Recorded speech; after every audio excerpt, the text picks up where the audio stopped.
ఇంకొకటి ఏంటంటే చాప్ కింద నీరులాగా రోజు రోజుకి వ్యాప్తిస్తున్నది, డెవలప్ అవుతున్నది ఏంటంటే అమ్మాయిలను అడ్డం పెట్టుకొని చాలామంది బిజినెస్లు చేయడము.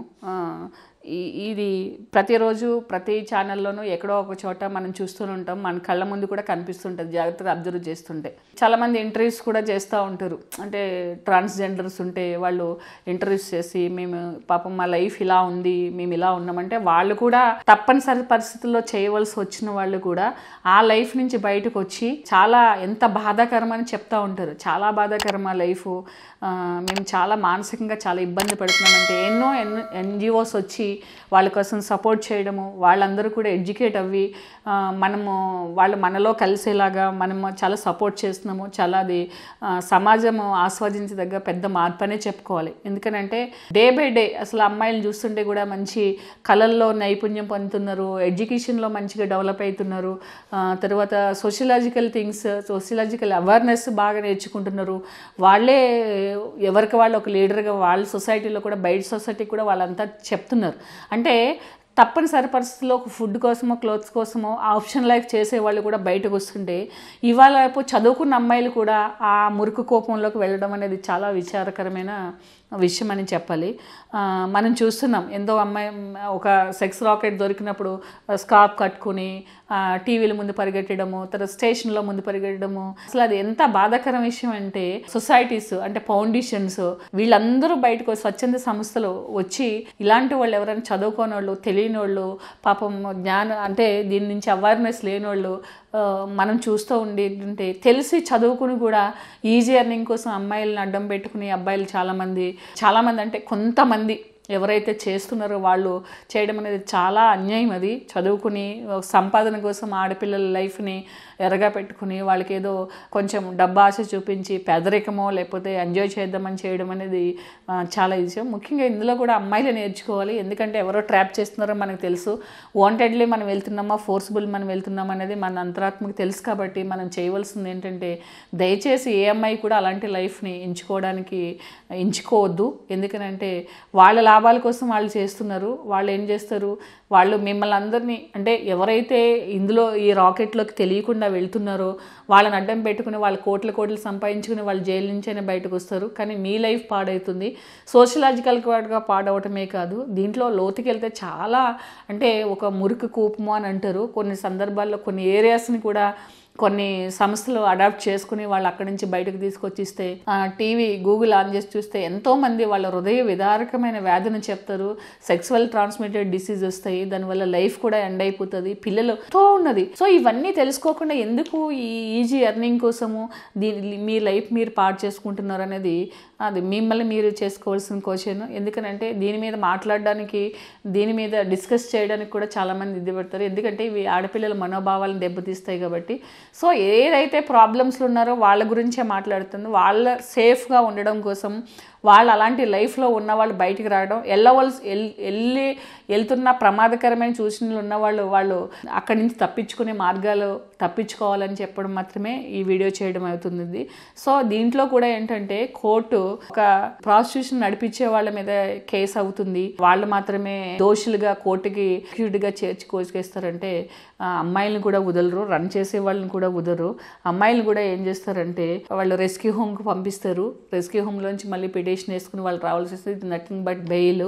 ఇది ఒక జైల్లానే ఉంటుంది, కాదంటే ఆడవాళ్ళ జైలు ఉంటుంది. అక్కడ మీకు ఎవరైతే అమ్మాయిలు వెళ్తారో వాళ్ళకి అవేర్నెస్ కోసము వాళ్ళ లైఫ్ ఎలా మాడిఫై చేసుకోవాలి అన్నీ నేర్పిస్తూ ఉంటారు. దొరకము అని మాత్రం ఎవరికి తప్పు చేయకండి, ఎప్పుడైనా దొరకవలసిందే. ఇవాళ రేపు ఏంటంటే సొసైటీ చాలా ఫాస్ట్గా డెవలప్ అవుతున్నట్టు, ఫాస్ట్ ఎర్నింగ్స్ ఉన్నట్టు, ఫాస్ట్ గ్రోత్ ఉన్నట్టే ఎవరినైనా కూడా తప్పు చేసిన ప్రతి ఒక్కరిని కూడా ఫాస్ట్గా పట్టించే సోషల్ నెట్వర్క్ ఉన్నదని ప్రతి ఒక్కరికి తెలుసు. అయినా కూడా తప్పు చేస్తాము. కాల్స్ చేయడము, లేదా వేరే రకరకాల సిమ్లు తీసుకోవడము, రకరకాల పేర్లతో తీసుకోవడము, ఇవన్నీ సమాజాన్ని మోసం చేయడం కాదు. సమాజం ఎప్పుడు కూడా సమాజం అంటే చట్టము, న్యాయము, లా అండ్ ఆర్డర్స్ అవి ఏవైతే ఉన్నాయో అవి ఎప్పుడు కూడా వాటి పని అవి చేసుకుంటూ పోతుంది. అది దొరికితే ఎవరిని వదిలిపెట్టదు.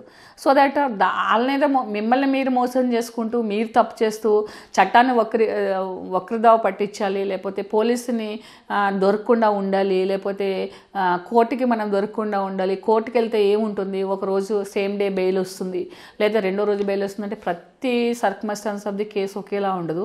మీరు కేసు అరెస్ట్ చేసినప్పుడు లేకపోతే కోర్టుకి వెళ్ళినప్పుడు బెయిల్ తీసుకున్నప్పుడు మాత్రమే చూస్తారు. తర్వాత పనిష్మెంట్ పడిన వాళ్ళు కూడా మీరు చూడరు. 2-3 days బ్యాక్ డ్రగ్స్ అమ్మిన అమ్మాయికి 14 ఏళ్ళు జైలు శిక్ష వేసింది కోర్టు. సో దట్ ఏంటంటే అది ఎవరో పట్టించుకోరు. అదేదో ఎవరో తెచ్చి ఇచ్చారు మాకేం తెలియదంటే దానివల్ల చాలా ఎంక్వైరీ ఉంటుంది. ఇక్కడ ఉండి ఎక్కడో ఇండియా బార్డర్లో ఉన్న ఒక నేరస్తుని కూడా పోలీసులు పట్టుకొచ్చి కోర్టుకు అప్పచెప్పగలుగుతారు అని అంటే భారతదేశంలో చట్టం న్యాయము ఎంత కరెక్ట్గా పనిచేస్తుంది అనేది మీకు అర్థమయ్యే ఉండాలి. సో ఎవరో ఇన్ఫ్లుయెన్స్లో పడిపోయి ఏదో ఎంజాయ్మెంట్ చేసేద్దాము, లేకపోతే ఒక స్పాన్ ఆఫ్ టైంలో ఒక 6 నెలలు ఇది చేసి మానేద్దాం, లేకపోతే సంవత్సరం ఇది చేసి మానేద్దాం, ప్రజెంట్ నాకు డబ్బులు అవసరం అని చాలామంది ఇలా ఆలోచనలతోటి వెళ్తూ ఉంటారు. అది ఎంజాయ్మెంట్ నాకు తెలిసి ఎవరు ఉండదు. పరిస్థితుల వల్లే అలాంటి పనులను ఎన్నుకుంటారేమో.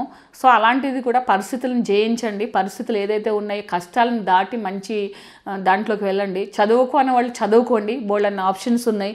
ఇవాళ రేపు అన్నీ ఆన్లైన్ ఎడ్యుకేషన్స్ కూడా ఉన్నాయి, అన్నీ నేర్చుకోవచ్చు. చదువుకుంటేనే అంటే డిగ్రీలు ఉంటేనే చదువు కాదు, హౌ టు లెర్న్ అంటే లైఫ్ని ఎలాగా ఇది చేసుకోవాలనేది ఏ యూట్యూబ్ చేసినా మీకేం కావాలో అది మంచి దొరుకుతుంది. అలాగే చెడు కూడా దొరుకుతుంది. చెడుని వదిలేసి మంచి దోవలోకి వెళ్ళండి.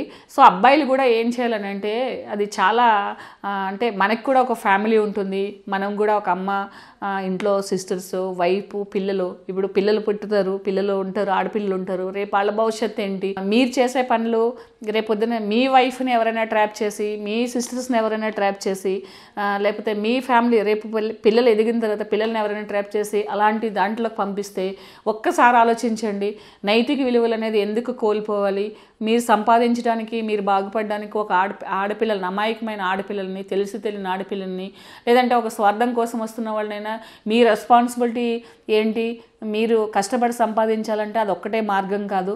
అలాంటి వాళ్ళు ఎవరైనా మీకు కనిపిస్తే మీరు బాగు చేయవలసింది పోయి మీరు ఒకళ్ళని పెట్టుకుని ఇలాగా బిజినెస్ చేస్తూ వాళ్ళ లైఫ్ని మీరు ఇట్లా ఇది చేయడం అనేది ఎంతవరకు కరెక్ట్ అనేది ఇలాంటి బిజినెస్లు చేసేవాళ్ళు మగవాళ్ళైనా ఆడవాళ్ళైనా ఆలోచించాలి. ఓన్లీ మగవాళ్ళే చేస్తున్నారని అనలేదు, ఆడవాళ్ళు కూడా కొన్ని రన్ చేసి కోర్టుకు వచ్చే వాళ్ళని మేము చూస్తుంటాము. సో ఇలాంటిది ఏంటంటే ముఖ్యంగా అద్దెకి ఇచ్చేవాళ్ళు కూడా చాలా వెరిఫై చేసుకోవాలి. కొన్ని ఏంటంటే ఇళ్లలో అపార్ట్మెంట్స్లో జరిగే కేసెస్ కూడా ఉంటాయి. హోటల్స్ అంటే అది డిఫరెంట్, అది ఇంకా అది మనం చెప్పలేము. కానీ ఇలాంటి చోట్ల ఏంటంటే ప్రతి ఇంటి ఓనరు రెస్పాన్సిబిలిటీ ఏంటంటే వాళ్ళ ఇంటికి ఇచ్చిన అద్దె దాంట్లో వాళ్ళ ఆధార్ కార్డులు తీసుకోవడం, వాళ్ళ చేత రాయించుకోవడం, కొంచెం అబ్జర్వ్ చేయడం కూడా చేయాలి. మీకు ఏదైనా డౌట్ వస్తే కూడా పోలీసులకి ఇన్ఫామ్ చేయాలి. ఎందుకంటే మీరు ఒక స్టెప్ ముందుకేసి మీరు అంటే ఒక లైఫ్లో ఇన్వాల్వ్ అవ్వమని చెప్పట్లేదు, నిజంగా అక్కడ ఏదైనా డౌట్ఫుల్గా ఉంటే కనుక మీరు చేసి అది ఒక ప్రికాషన్ తీసుకోవడం వల్ల ఏంటంటే కొంతమంది అమ్మాయిలు కొన్ని ఫ్యామిలీలు బాగుపడతాయి. ఇలా చేయడం వల్ల ఏంటంటే అమ్మాయిల భవిష్యత్తు బాగుంటుంది.